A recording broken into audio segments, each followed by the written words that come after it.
están todos hoy día en un nuevo Café Rutero? Hoy día tenemos un entrevistado de lujo.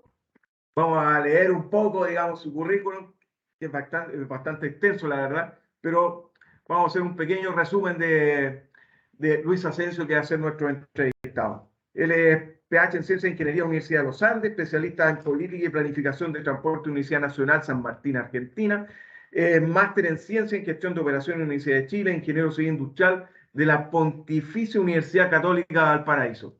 Después le vamos a preguntar si es porteño. Investigador, profesor, consultor independiente, 22 años de experiencia en consultoría, colaborando a nivel nacional en empresas portuarias de Valparaíso, San Antonio, Arica, a nivel internacional, empresas consultoras de España, Colombia, Argentina y Chile, Banco de Desarrollo, institución, el Banco Mundial, etcétera, CELA, CEPAL. Bueno, un currículo en texto. Vamos a hablar con una persona que sabe de logística, que entiende este mundo y esta actividad, digamos, marítimo-portuaria. Luis Asensio, bienvenido a este Café Rutero. Hola Juan, ¿qué tal? ¿Cómo están todos? Muchas gracias por la invitación al café y encantado de poder conversar contigo hoy día. Me parece excelente. Primero que nada, ¿tú eres porteño a juzgar por el cuadro que tú tienes a tu espalda?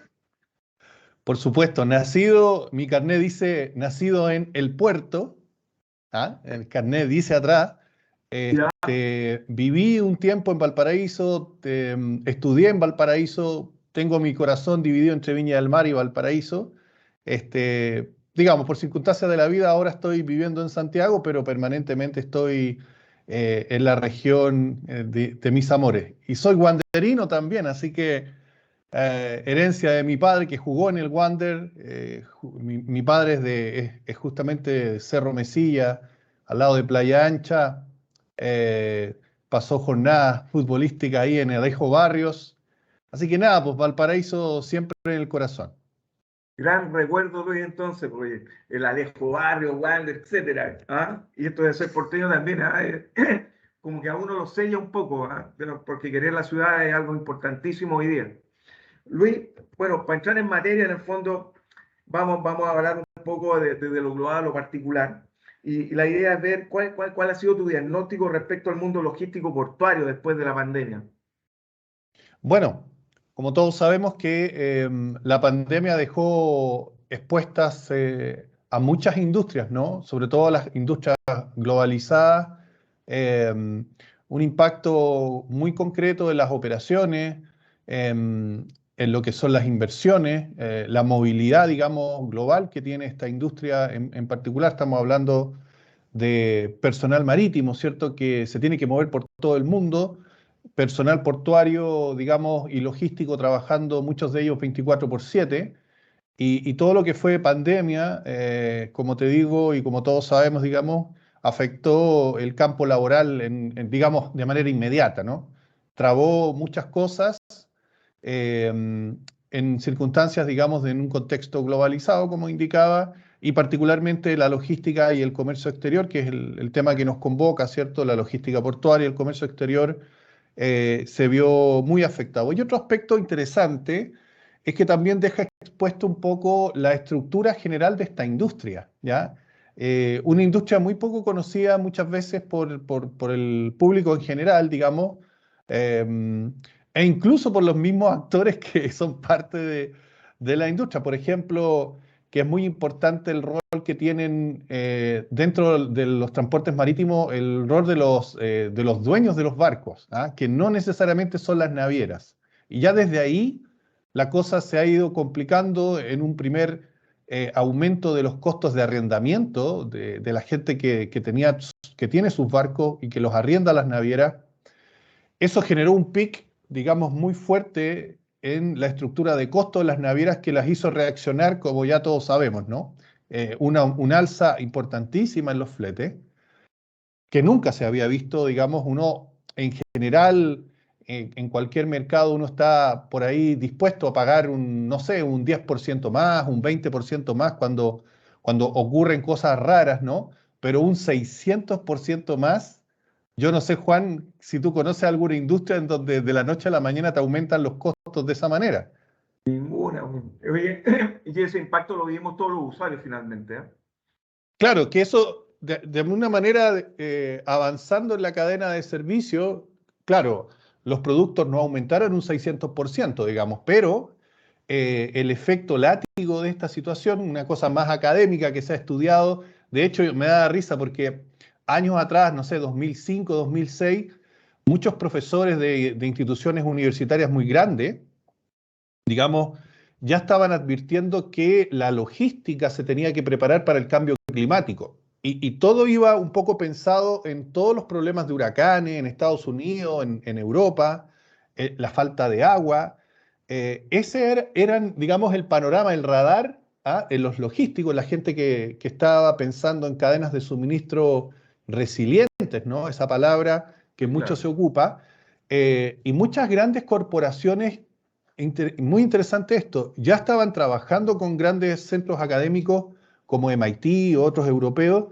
Estoy hablando de Coca-Cola, Pepsi, digamos, Procter & Gamble, globales, que ya en esa época, el 2015, 2016, ya estaban diseñando una estrategia de resiliencia y lo estaban tratando de incorporar al día a día de sus operaciones, de sus ejecutivos, de sus operarios, y ya había comenzado una cultura de anticiparse a grandes problemas de cortes de suministro, alzas de demanda, todo lo que, digamos, de manera sistémica lo vivieron todas las industrias, digamos, prácticamente ninguna se salvó.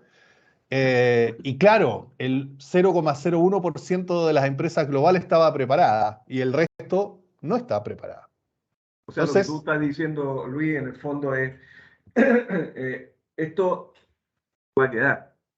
Y este tema, digamos, va a ser con una variable tremenda, digamos, que nos va a ir afectando de a poco, porque si a esta pandemia le sumas la guerra de Ucrania, hoy día que llega, ¿cuánto? No sé, 7 meses, ya perdimos la cuenta, ya es una cosa que era impensada, esta situación se va a mantener, de alguna manera, a pesar de que los fletes marítimos han bajado. claro, o sea, bajaron dentro de esta estructura, yo monitoreo permanentemente distintos índices, digamos, por mi profesión, digamos, tengo que estar constantemente al tanto de lo que está pasando a nivel global. Y claro, ha habido una baja importante de un 40%, digamos, de esa estructura que llegó a sus picos, digamos, sobre los $10.000 en algunos casos, en algunas rutas, ¿no? Circunstancias que en promedio no pasaban los $1.500, habían rutas bajo los $1.000 incluso, ¿cierto?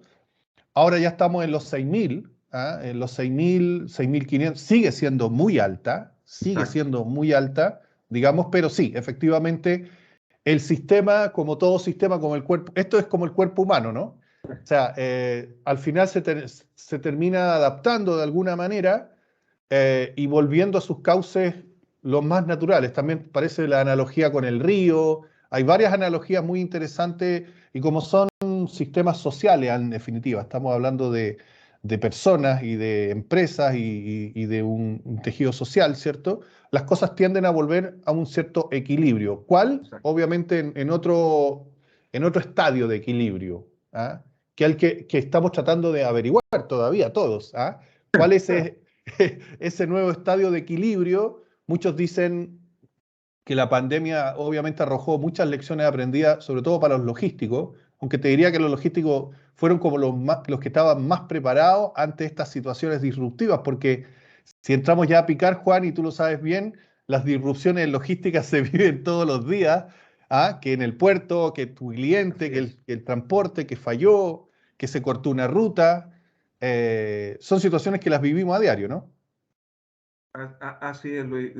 ¿Sabes tú es que también este tema, si primero la pandemia, aprendimos harto de esto de lo que significó, digamos, el impacto que tuvo. Luego, pero sin embargo, la cadena de suministro nunca se cortó. ¿Ah? Esto es independiente de lo que uno podría pensar, digamos, de las variaciones de costos. Sí, sí, ok, pero llegaron, lo cual no significa si es correcto o no es correcto, no estamos juzgando eso. Y después empezó la guerra de Ucrania, que tiene un impacto diferente, pero en definitiva también impacta lo que es el país, como país, como Mira, Chile, digamos. en ese sentido, a ver, si miramos estrictamente los números, nuevamente con datos duros sobre la mesa, el año 2021 fue el mejor año del comercio exterior chileno. El mejor año, es decir, en el segundo año de pandemia, ¿ya? Donde todos nos estábamos vacunando, donde estábamos todos nerviosos todavía. Bueno, hace pocas semanas atrás quitamos recién las mascarillas, digamos. Pero si tú vas a los números, Juan, y yo sé que por ahí también no se difunde mucho esto, el comercio exterior chileno se acercó y probablemente este año lo rompa los 200.000 millones de dólares. Eso es una brutalidad de dinero para esta economía y prácticamente el COMEX llegó al 60% del PIB. O sea, aquí nos deja dos grandes enseñanzas estos números. La primera es, obviamente, la gran importancia que tiene el comercio exterior y todo lo que eso significa en términos de cadena de valor, de servicios, etcétera, porque esos 200.000 millones se traducen tranquilamente en unos 10.000, 12.000 millones de dólares de servicios a nivel país.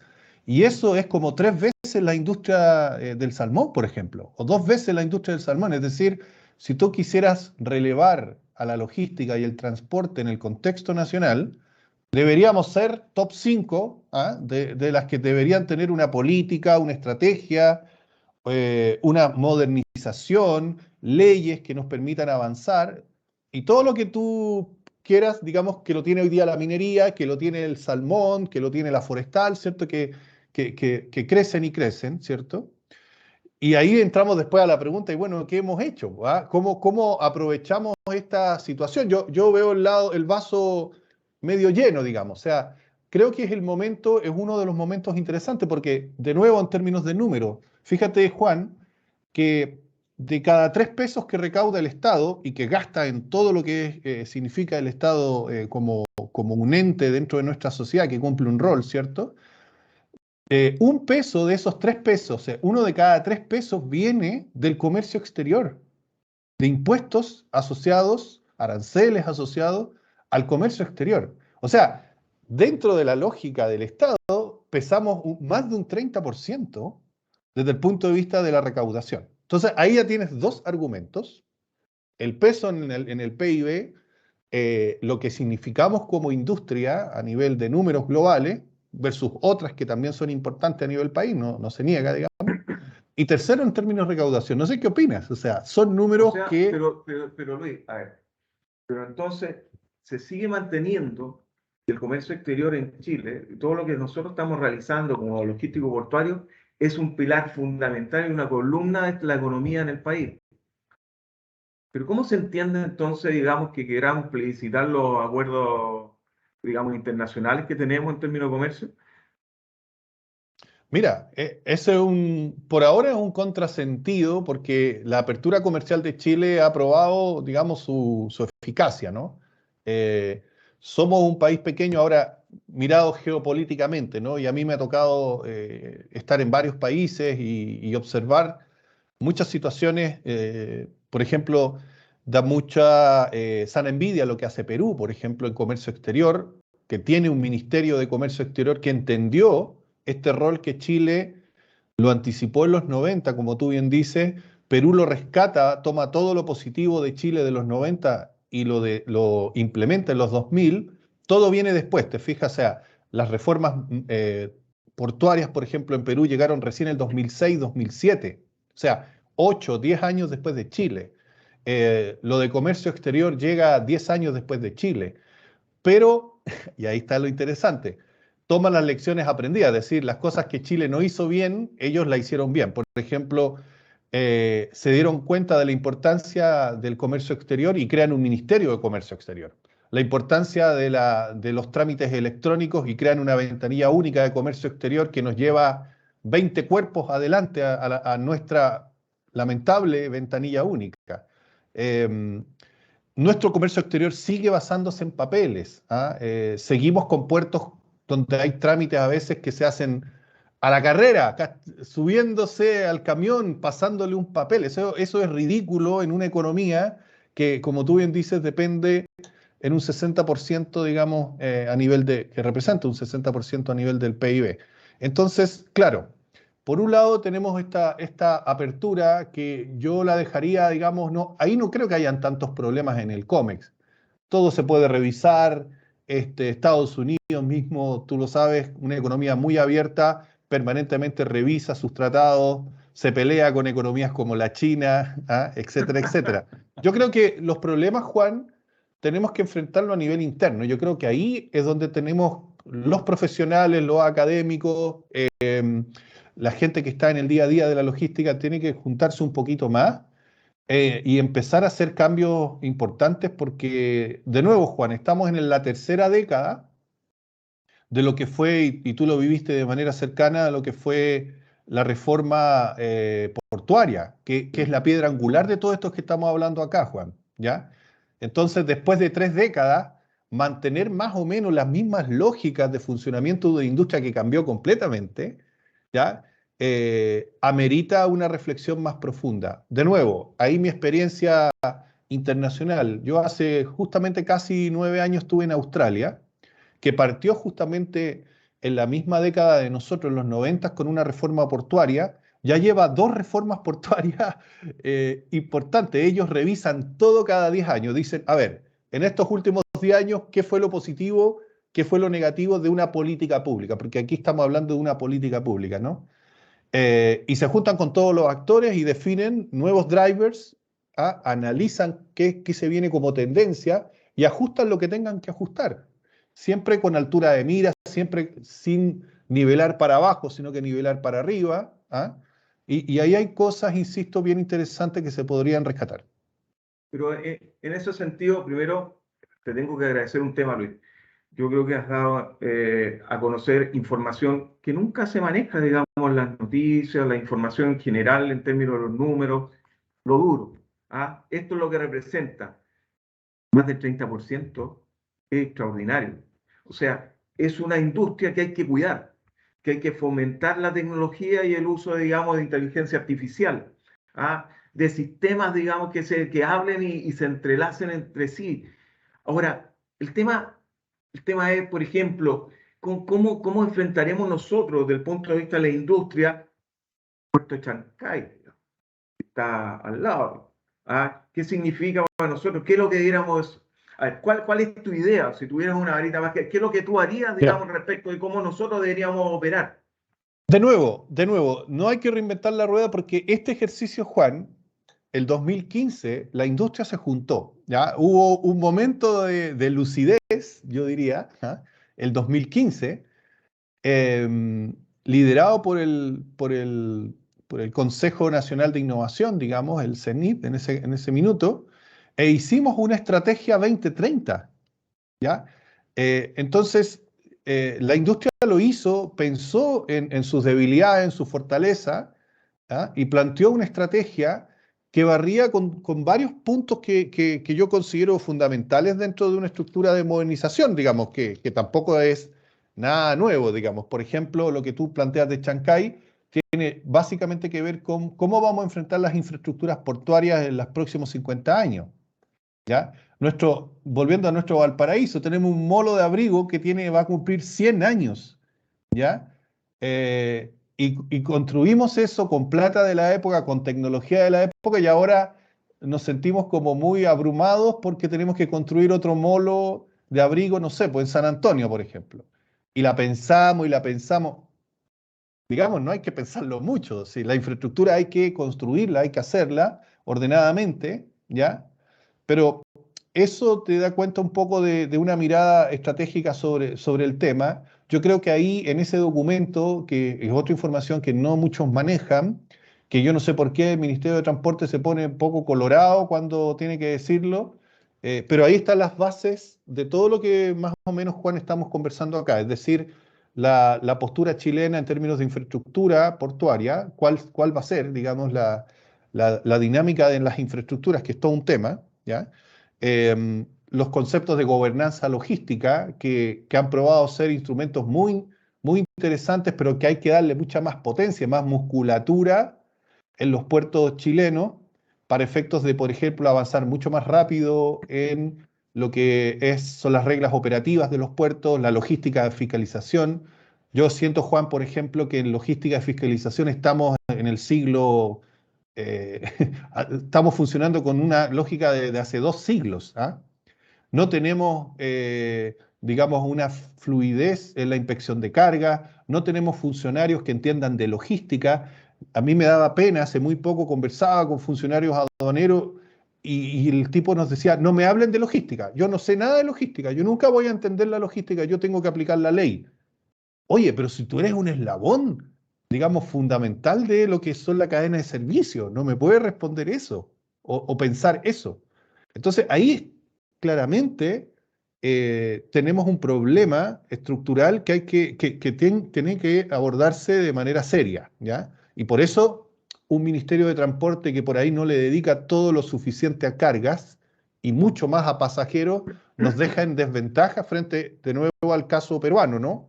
O sea, tú miras los dos ministerios en Perú, el Ministerio de Comercio Exterior y el Ministerio de Transporte, y el Ministerio de Transporte está trabajando, ya lleva varias eh, eh, digamos, cada 5 años más o menos, elabora la estrategia logística, ¿ah? Ni siquiera la de puertos, sino que la de logística. Ahora está terminando la actualización que me tocó participar en una partecita como consultor internacional. Y por ejemplo, ahí se analizan las necesidades logísticas de todos los clústeres de cargas del Perú, ¿ya? De norte a sur, digamos, cuáles son los desafíos logísticos, no sé, pues de las papayas, de las papas, de los berries, de los limones, ¿ah? Tú dime, Juan, ¿dónde hay un documento así en Chile? ¿Ah? Que la gente de ASOEX trabaje con nosotros, que la gente de ASOEX es muy buena onda y podemos hacer muchas cosas con ellos, pero de nuevo no los estamos invitando a participar mucho de esta mirada logística. Te vuelvo a insistir y con sana envidia veo que hay cosas que al final del día hemos hecho, las hemos planteado, pero no hemos tenido la fuerza suficiente como actores locales para poder desarrollarla. Pero ¿sabes lo que siento, Luis? Yo podría estar de acuerdo en la mayoría de las cosas que tú planteas, digamos, pero tú eres un estudioso del tema. Sin embargo, yo siento que también la academia está como media apartada, digamos, en su vinculación con el medio. Entonces, en ese sentido, yo creo que ustedes han hecho un esfuerzo. Tú en tu representación con la Universidad de los Andes, Rosa González, digamos, que están inmersos en este tema, digamos, la Universidad Católica Paraíso, por otro lado, digamos, también han hecho intentos por esfuerzos grandotes por sumarse a esta industria, son súper importantes en términos de las presentaciones, los seminarios, la información, los foros logísticos, de lo que estamos conversando. Porque la verdad que esto lo que hace en el fondo es decir, que estamos en una industria que es importante, que hay que ponerse pantalones largos y hay que empezar a actuar, digamos, de aquí a un largo plazo, un mediano plazo, ya empezar a actuar, porque si no nos vamos a quedar abajo. Porque te digo yo, por ejemplo, hoy día se sabe, y se sabe hace como 5 años atrás, digamos, la falta de conductores en el transporte de carga, digamos, terrestre. ¿Cómo lo abordamos? Todavía no lo abordamos. ¿Cómo lo solucionamos? Debería ser, claro, debería ser dentro de esto. Mira, uno siempre en logística o en estrategia en general, tú tienes que tener el plan de largo plazo, el de mediano y el de corto plazo. Bueno, no tenemos ninguno, lamentablemente, teniendo ese documento interesante que te decía del 2015, lamentablemente todos nosotros, sobre todo tú, que eres un actor súper importante, tu empresa y todo lo que hace el mundo rutero, deberían estar muy claramente insertos en la dinámica de esta estrategia de tres plazos, digámoslo así. Bueno, no tenemos ninguno. Si lo tuviéramos, si hiciéramos bien las cosas desde la política pública y junto con los actores privados, porque no hay política pública sin la presencia de los privados, está claro eso, ¿ya? Si tuviéramos esa estrategia y si tuviéramos el pipeline de corto plazo, es decir, qué hacer en el corto plazo, coincido contigo, miré el dato de la tercera hace 2 años atrás, del 2021, el año pasado, déficit de 12.000 camioneros, 12.000 camioneros, ¿va? Digamos, expuesto por los gremios del transporte. ¿Y qué, digamos, qué se está haciendo? Tu pregunta, digamos. ¿Dónde estamos planteando, digamos, una estrategia de corto plazo que nos permita, no sé, minimizar esa brecha en los próximos 5 años? ¿Dónde está la homologación de las licencias con conductores extranjeros, por ejemplo, que pudiese ser una línea, una válvula rápida, digamos? ¿Dónde estamos incentivando la capacitación? ¿Dónde estamos subsidiando otras cosas y no subsidiamos, digamos, a gente o jóvenes, digamos, que pudiesen ingresar a la industria pagándoles un curso completo, digamos, comprometiendo a empresas de transporte como las de ustedes, digamos, en contratarlos posteriormente dentro de su staff, ¿Dónde está ese incentivo dirigido por parte de la política pública? Yo no lo veo al menos. Yo sé que hay iniciativas un poquito aisladas, pero yo no lo veo. Entonces, ¿qué está pasando? Es que no tenemos este plan, no tenemos estas dinámicas de corto, mediano y largo plazo. Y volviendo a la dinámica o a la lógica que tú planteabas de las universidades, claro, nos cuesta a nosotros como universidades salir a trabajar con la industria porque también, primero, no vemos una política pública. O sea, ¿cómo tú a tu rector le dices, oye, mira, me están invitando a participar aquí en Valparaíso porque están creando un clúster o están analizando estas cosas? Porque no hay nadie que te esté convocando y tu rector dice, no, vaya a hacer clases, señor, mejor y manténgase en esa línea y no investigue o no trabaje. Entonces quedan iniciativas aisladas por parte de los profesores, por parte de algunas escuelas, muy aisladamente, en circunstancias que yo voy a Europa y vamos de nuevo a hacer siempre hacemos un poquito benchmark. Oye, la Comunidad Europea y digamos los países tienen sendos fondos públicos, digamos, en donde tú postulas a consorcios, es decir, si tú dices, oye, la electromovilidad en la logística, oye, tengo 3, 4 consorcios solo trabajando en la electromovilidad, digamos, a nivel país y de distintos países de la Comunidad Europea. Esto se puede hacer en chiquitito, sin problema. Otro ejemplo, Juan, Puertos del Estado, que es una especie del CEP de Chile, como una mezcla entre el CEP y el Ministerio de Transporte de Chile, le saca un porcentaje a cada autoridad portuaria, a cada empresa portuaria, y destina un fondo netamente para trabajar emprendimientos 4.0, ¿ya? No sé, 10 millones de euros anuales para que las universidades, con toda la industria, participando en laboratorios, en casos de uso, en casos de negocio, trabajando con financiamiento público. ¿Y cuál es el problema que tenemos como universidades? Te estoy respondiendo muy contundentemente, Juan. No, ¿Por no, no, qué está bien, sí, está por qué no perfecto, es estamos? parte de la Tenemos conversación. que ir a luchar, fondos a Corfo, compitiendo con toda la industria, Sí. digamos, y claro, todos son doctores, son gente que hace muy buenas propuestas, ¿no? Escribe muy bien y se ganan muchos fondos públicos, digamos, para trabajar con las bacterias, con la biotecnología, y la logística será el 0,01% de los fondos de innovación, ¿ya? Entonces cuesta, Juan, cuando no tienes la política pública clara, donde esto que volvemos al inicio de la conversación, no la ponemos en valor, no le decimos al Estado, oye, pesamos esto, y si somos una industria que pesa esto, necesitamos fuentes de financiamiento para la capacitación. Hablar de choferes, hablar de sustentabilidad del negocio. Así Así, es, de así una. es, y así lo entendemos en Lutero, en Lutero de Claro. finanzas. Entonces, cuando te hacen falta todas esas variables desde la política pública, cada temita es una lucha eterna, digamos, por conseguir aportes, por conseguir visibilidad. Fíjate, por ejemplo, estuve participando en Transport 2022 ahora en Valparaíso, vacío. Un 20% de la capacidad, no se interesa mucha gente por estos temas, o sea, porque claro, porque no somos prensa, no estamos en el día a día, no estamos como financiando proyectos muy, muy interesantes. Y es lamentable, siendo una feria anual donde deberíamos estar todos los puertos ahí escuchando a gente internacional para que nos esté contando ahí. Nos contaron maravillas de Europa, qué está haciendo Los Ángeles, qué están haciendo en Europa con el tema de la sostenibilidad, etcétera, etcétera. Y lamentablemente muy vacío y me dio un poco de pena ver tan poca gente, digamos. Sí, pero eso es parte del proceso de la autocrítica que debemos hacernos todos, ¿ah? Y todo, y hablo todo, desde el mundo de la academia, los privados, los públicos, todo en general, porque la verdad, como tú dices, si no lo ponemos en valor, ¿qué significa el comercio exterior en Chile?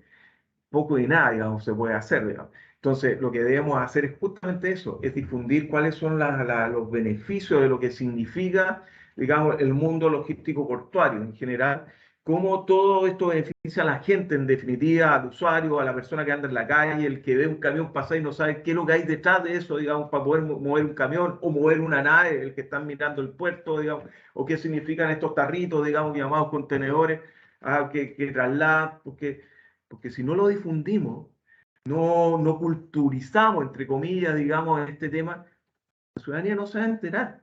Entonces, yo creo que este tipo de programa, Luis, en el fondo hace eso. Eso es lo que quiere llegar, es parte de su objetivo, de que el ciudadano común se entere de lo que está pasando por su puerta o por la ruta que está tomando. Y se entere, por ejemplo, y hablar con gente, digamos, como tú, en términos de la academia, entendiendo cuáles son los números en términos prácticos. Pero, o sea, ¿para qué? Para tomar acción, para poder desarrollar un país, para que una ciudad se desarrolle, se genere este tema de ciudad-puerto como concepto, pero ya como un concepto mucho más profundo, digamos, respecto de no solo con titulares, sino tomando acción. Sí. Mira, diste un punto interesante el concepto de ciudad-puerto. Se vive en el conflicto ciudad-puerto. Lamentablemente no es un concepto armonioso en Chile. Se le debe dar más importancia justamente de nuevo, a plantearle a la ciudadanía que vive cerca de los puertos cuál es el valor agregado de los puertos. Los puertos ni siquiera han podido transmitir eso, ¿ah? Bien frente a la ciudadanía.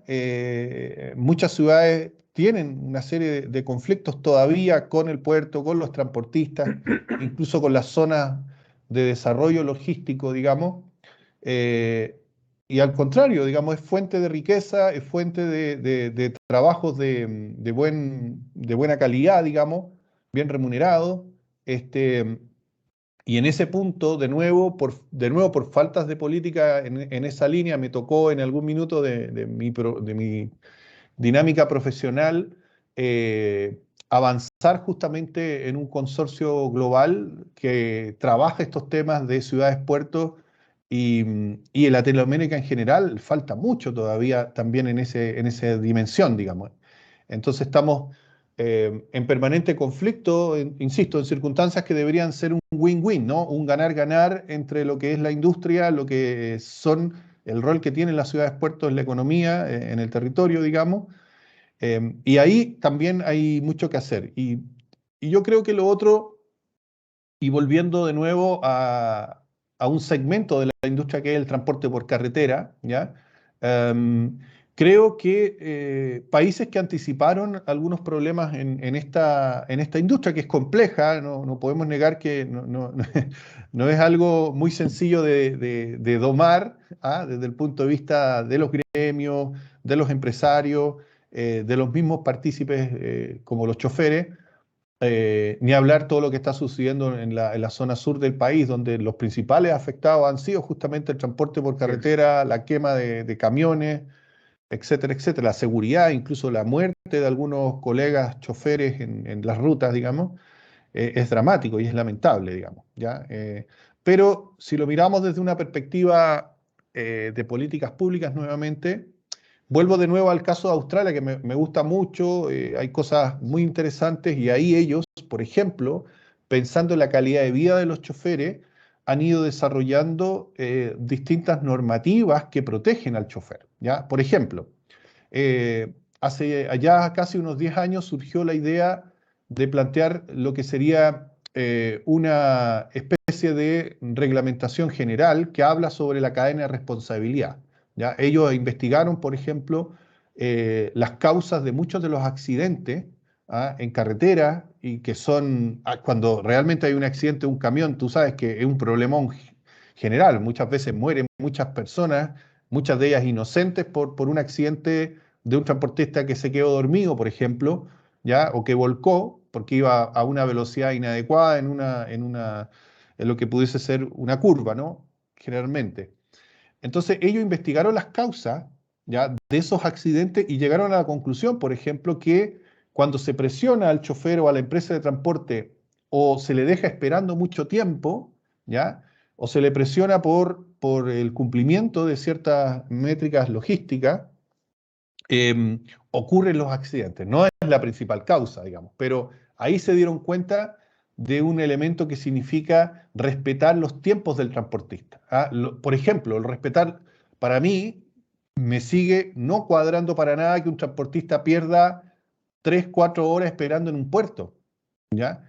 O de alguna manera sea no atendido lo suficientemente bien en un generador de carga, ¿ya?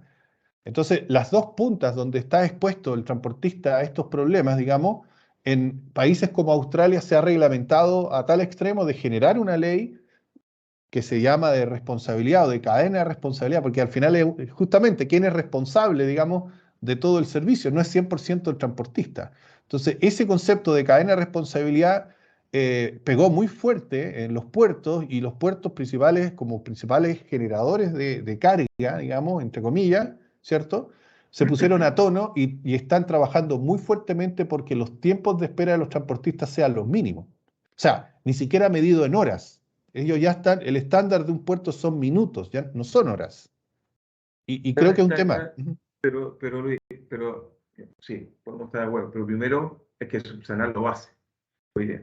Hoy día no hay conductores, hay que trabajar en una política respecto de cómo podemos fomentar ese tema, o quizás hasta a nivel técnico profesional, anda a saber tú, digamos, hay que saber varias ideas respecto a ese tema y hacerlo integral, porque hay que formar una persona. Bueno, tú sabes que nosotros cuando trabajamos ruteros desde el punto de vista de la prevención, en términos de seguridad vial, y hoy día hemos tenido que incorporar todo este tema del security, digamos, porque ha sido importante por todo lo que tú mencionas, porque con estrés nadie puede trabajar bien, pues, digamos. Si un tipo se le da un conductor que se levanta a las 4 o 5 de la mañana para poder ir a cargar o a dejar una carga, digamos, a un cliente o al puerto a esperar, etcétera.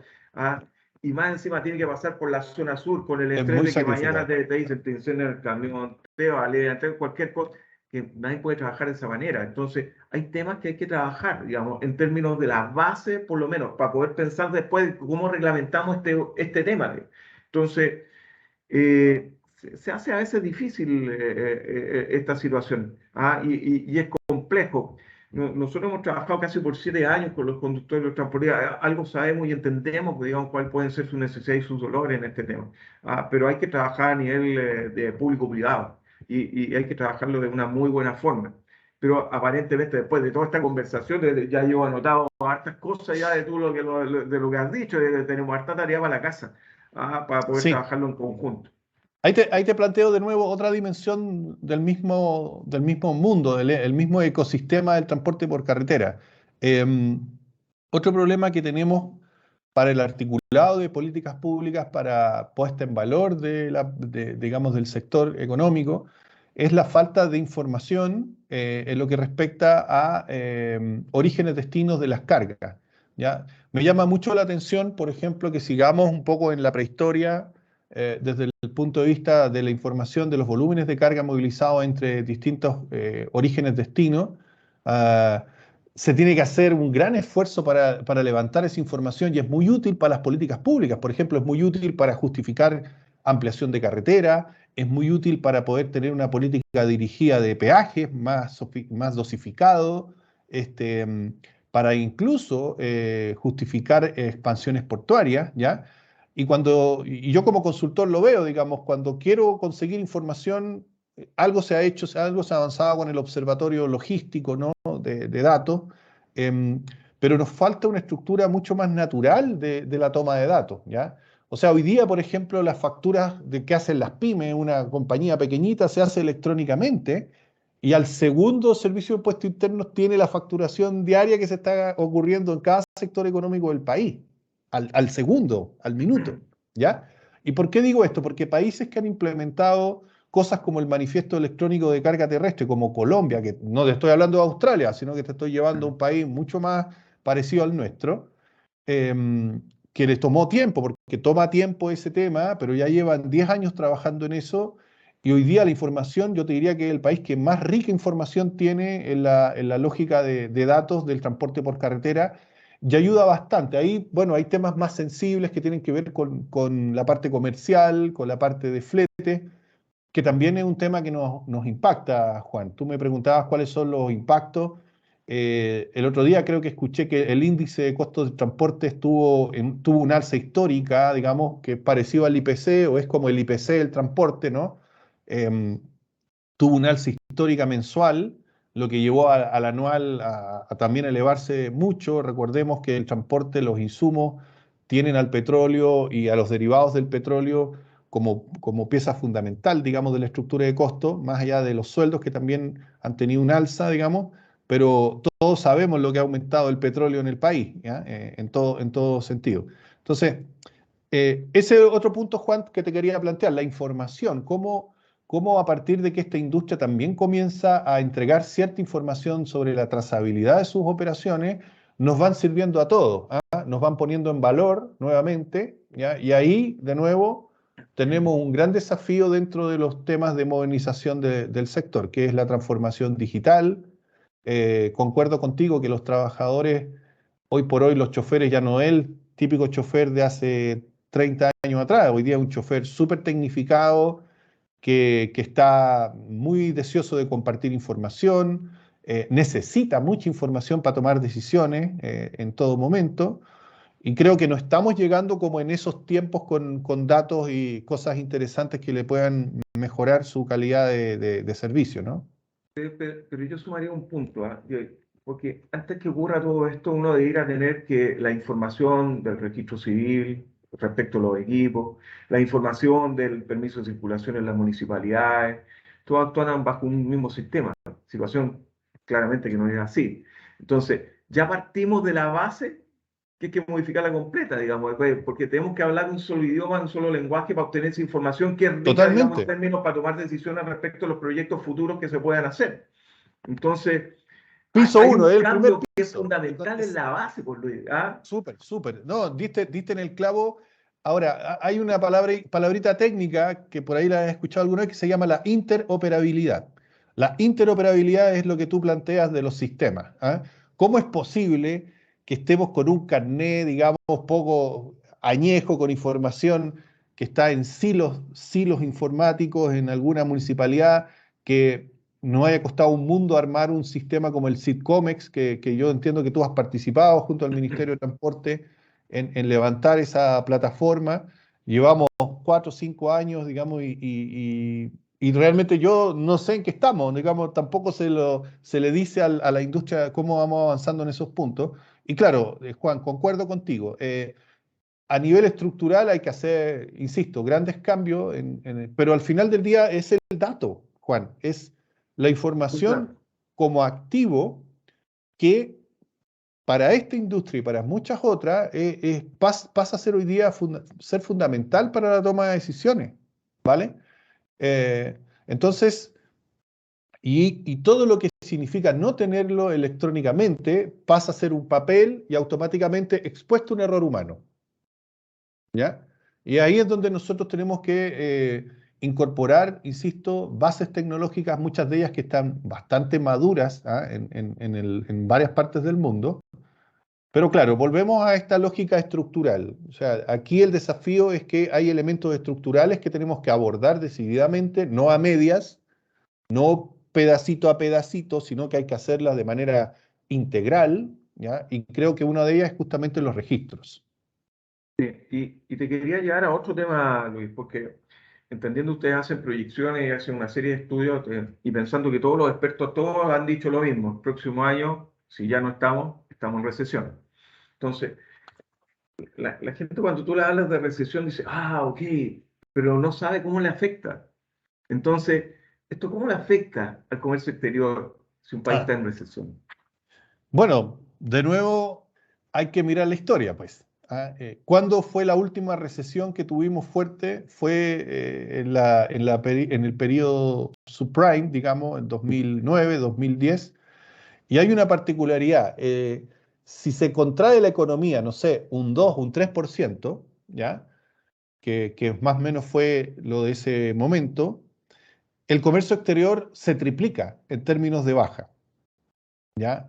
Ah, Entonces, si estamos pensando en que la recesión va a ser un 2, un 3%, como algunos estiman, nosotros por lo menos podemos llegar a un 10% menos, ¿ya?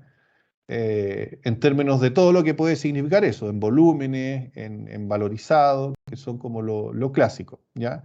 Como te sí. digo, hemos venido creciendo muy fuertemente los números que nosotros crecimos muy fuertemente, por ejemplo, el año 18, un año antes del estallido social, hubo una alza muy fuerte en nuestro comercio exterior y de ahí 19-20 tuvimos una baja, ¿ya? Que superó el 10% en algunos casos y volvimos a crecer muy fuertemente, por eso el rebote fue muy fuerte. Lo que te digo ahora, prácticamente, si lo poníamos en línea desde el 17, 18, hubiésemos crecido normalmente, digamos, lo que crece en general la economía o el comercio exterior.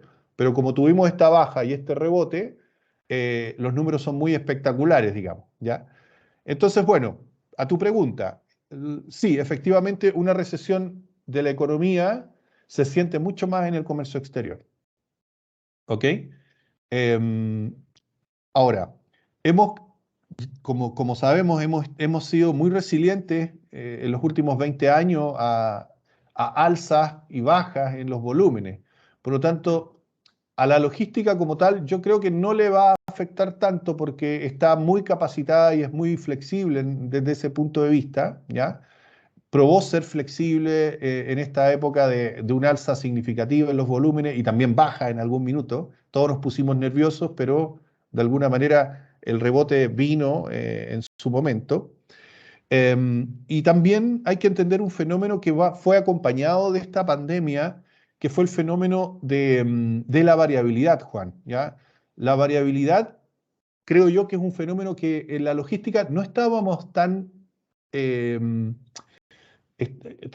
no estábamos, digamos, tan acostumbrados porque, por ejemplo, la industria de las naves, la industria marítima, logró hasta el año 2020 una especie de funcionamiento como relojito, yo le digo, ¿ah? Es decir, eh, y los números lo decían, por ejemplo, era interesante, digamos, los itinerarios, por ejemplo, las navieras se cumplían en un 90%, entre un 85 y 90%. Es decir, la planificación naviera, las ETA y todo eso estaba funcionando muy bien y eso le hizo muy bien a la industria en general. Se ajustaron muy bien los terminales, la logística estaba funcionando bien, pero con la pandemia no es que haya bajado el volumen, como ya vimos, aumentó. Lo que pasó es que se desajustaron los itinerarios de las navieras y eso generó un problema más micro, ya es para los entendidos de este tema, ya que es una variabilidad operativa en las terminales, lo que, por ejemplo, tuvo que ser resuelto en parte con ajustes operativos muy dramáticos. De hecho, contigo discutíamos justamente cómo Valparaíso, que es un terminal muy estrecho, que es muy distinto a San Antonio, eso le pegó muy fuerte, ¿ya? Muy fuerte, y lo que tuvo que hacer TPS en este caso es cambiar, no vamos a entrar en los detalles, pero cambió operativamente su relación con el entorno de extraportuario y depósitos de contenedores vacíos, porque no le quedó otra, porque si no el atochamiento iba a bloquear completamente la operación. Entonces, ese fenómeno de la variabilidad, digamos, fue un fenómeno relativamente nuevo que no estábamos acostumbrados, se ha ido recuperando. Hoy día los itinerarios están ya en el 50% y un poquito más, pero todavía no vuelven a ese 90% que nos tenían acostumbrados las navieras, ¿ya? Y por lo tanto, estamos pasando operativamente un momento todavía difícil, digamos, en términos de mejor coordinación con las terminales de contenedores, principalmente de la zona central del país. Y este es un fenómeno en todos lados. Yo he hablado con gente de Colombia, gente de Brasil, en donde las navieras siguen estando en este 50% y la operativa atrás se sigue un poco corriendo frente a este fenómeno, ¿ya? Oye, y en ese sentido, y el tiempo ya nos va tomando, yo creo que deberíamos hacer como 3 cafés ruteros contigo, porque además entretenido y lleno de conocimientos todo este tema. En ese sentido, este tema, esta compra que hizo Hapag-Lloyd de SAM, ¿es un fenómeno mundial? ¿Es un tema que es recurrente en otros países o en Europa o en Estados Unidos? ¿O esto es un tema en particular? ¿Cómo lo ves tú desde el mundo, desde el punto de vista de la academia? Mira, varias señales, ¿ah? Primero, indicar que Chile y las grandes empresas de logística en Chile han probado tener un éxito empresarial interesante, ¿ya? SAM, estamos hablando de un grupo globalizado, con terminales que parten en Everglade, en Florida, digamos, en Estados Unidos, y terminando en Chile. Muchos dicen SAM Chile, pero realmente SAM, más de un tercio de su negocio, digamos, lo hacía fuera de Chile, sino más, ¿ok? Por lo tanto, es un operador de la industria logístico-portuaria muy activo dentro de lo que es el contexto de las Américas, en general, ¿ya? Y eso da cuenta de que tenemos la materia gris, tenemos el empresariado, tenemos grandes empresas que funcionan muy bien en Chile y que, de nuevo, tenemos que aprovecharlas para modernizar la industria, ¿ya? En ese sentido, es un llamado positivo que hago a las grandes corporaciones que trabajan en Chile a contribuir, digamos, a esta modernización. Lo segundo da cuenta de que invertir en empresas chilenas, inversión extranjera, digamos, sobre 1.000 millones de dólares, es un espaldarazo un poco al país, Sí. dentro de toda la incertidumbre que hemos vivido en los últimos 2, 3 años, convención de por medio, digamos, y todo eso, es un espaldarazo a la economía del país. La inversión extranjera, por ejemplo, en el caso del litio, también se viene fuerte. La minería y la electromovilidad gatilla no solamente el litio, sino que gatilla el cobre. Y por lo tanto, hay un elemento ahí de inversiones que es interesante ver y no ser tan, digamos, negativista en cuanto a lo que son los efectos colaterales de la recesión. Ahora, yendo directamente cuál es la movida logística de Hapag-Lloyd. Bueno, Hapag-Lloyd es un conocido de ese grupo porque, por su participación con Sudamericana, ¿cierto? Y su trabajo previo ahí con el grupo chileno. Ahora, hay un fenómeno global que tiene que ver con que las navieras efectivamente están optando por avanzar en ciertos segmentos logísticos terrestres, ¿ya? Y eso es una realidad. Yo he conversado por cómo se ha dado ese fenómeno y la principal respuesta es que muchas grandes corporaciones, los shippers, las cadenas de suministro de gran tamaño, muchas veces optan justamente por estas grandes empresas porque les dan servicios integrales, por ejemplo, de trazabilidad, de seguridad en toda la cadena de servicios, ¿no? Desde la consolidación de la carga, un trabajo en algún puerto seco interior, por ejemplo, en algunos países, o un transporte ferroviario coordinado, un puerto integrado. Entonces, hay un fenómeno ahí que significa que las navieras avanzan sobre la logística en terrestre. No hay que ponerse nervioso porque es una cosa natural en todo el mundo, digamos.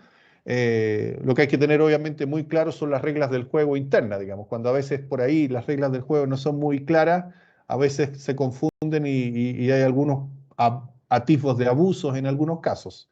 Pero en definitiva, yo creo que es una sofisticación del negocio de Hapag-Lloyd, ¿ya? Así como lo ha hecho DP World, que también tiene logística, o MSC, Mediterranean Shipping Company, con Medlock, por ejemplo, que también tiene su brazo logístico. Ahora Maersk, entiendo que se compró hasta aviones, y dando servicio de carga aérea. Entonces, es un fenómeno de reacomodo de estas grandes corporaciones. Luis, para terminar, primero te debo agradecer. La verdad que esta conversación ha sido muy grata, muy fluida y con bastante información, con bastante datos que yo creo que debería ser parte ya de algún curso de comercio exterior, para poder entregarlo y revisarlo. Yo te agradezco muchísimo, Luis. No sé si tú quieres decir últimas palabras de cierre, digamos, de esta conversación en Café Rutero. No, mi compromiso con la logística, con todos los subsectores que eso significa, el transporte por carretera, he visto cosas aéreas, de puertos, que también es mi pasión. Mi compromiso va más allá, digamos, de algún rédito económico, ¿ya? Yo siempre estoy disponible, tú lo acabas de decir, he hecho múltiples capacitaciones. El año pasado hicimos una muy interesante con 4 comunidades portuarias totalmente gratuitas para ellas en términos de lo que es, por ejemplo, la administración de una cadena logística portuaria, que es mi centro de atención y de estudio, y donde podemos transmitir mucha experiencia, muchas lecciones aprendidas y varios tips para los que ahí están operando.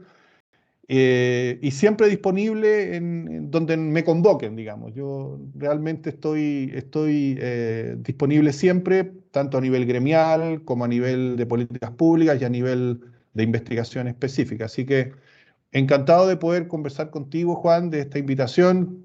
Si me quieres invitar nuevamente, si no te di mucha lata o aburrí mucho, estoy disponible para otro café contigo y con tu gente. Muy agradecido, Luis Asensio, Universidad de los Andes. Muchas gracias.